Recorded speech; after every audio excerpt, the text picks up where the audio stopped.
ধারাবাহিক গল্প আপনাদের সামনে তুলে ধরছি। সাজু নামের একজন গ্রাম্য বালক একটি ছাগল পুষত। ওর ছাগলটির নাম ছিল পল্টু।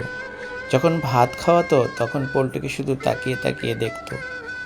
সাজু পল্টুকে খুব বেশি আদর করত, মুখ থেকেও খাবার খেতে দেখা যেত।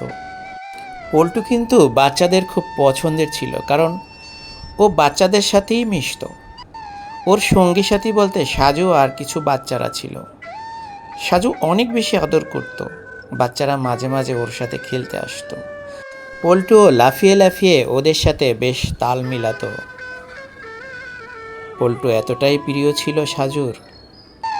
একদিন সারাদিন শেষ, সব বন্ধুরা বাসায় ফিরে গেল, কিন্তু পল্টু ফিরে আসেনি। সন্ধ্যা ঘনিয়ে আসতেছে। সাজু কিন্তু অনেক ছুটোছুটি করলো, খোঁজাখুঁজি করলো, কিন্তু পাওয়া গেল না। সারা রাত সাজু কান্না করলো। সাজুর এই কান্না দেখে সাজুর মাও কিন্তু কান্না ধরে রাখতে পারেনি সেদিন। রাত গড়িয়ে সকাল হলো, অনেক দিন কেটে গেল।